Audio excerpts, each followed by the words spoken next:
Сәлем достар, қалайсыңдар? Бүгін осы мәштен салаттар, өте дәмді салаттар дайындайтын боламыз. Ол үшін мәштерді жуып тазалап аламыз. Пышағын мусорларын алып, бір күнге толтырып суға мәшті қоямыз. Міне бір күнге толтырып су құйып осылай қоямыз.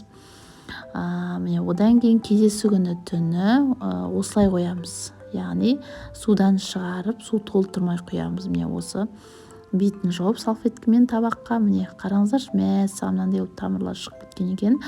Және сырты түсіп жатыр мынандай болып. Одан кейін мен осылай тағы қойдым. Міне бір құттай үстіне су жүргізіп қайтадан қоямыз. 2 түн қойдым, яғни барлығын қосқанда 3 күн болады. Міне осылай қойып аламыз. Одан кейін сумен шайып, осылай қабықтарын жаймен алынғанша алып ыдысқа салып аламын. Одан кейін міне 3 помидор, 2 қияр бізге керек болады. Дәмді салатқа баклажан, 1 жұмыртқа, кукурузный крахмалды араластырып қуырып алған сәтіміз. Одан кейін міне жұмыртқамызбен қосып, піскен жұмыртқамен араластырамыз. Ішінде мәш бар.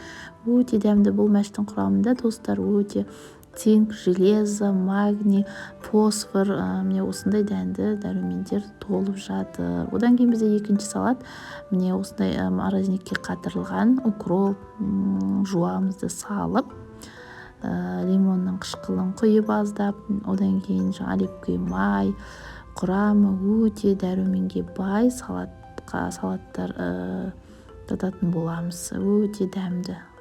Және диета ұстап жүргендерге де денсаулыққа да пайдалы болып келеді. Жасап көріңіздер, өте дәмді достар. Лайк басып тіркеліп кетеміз.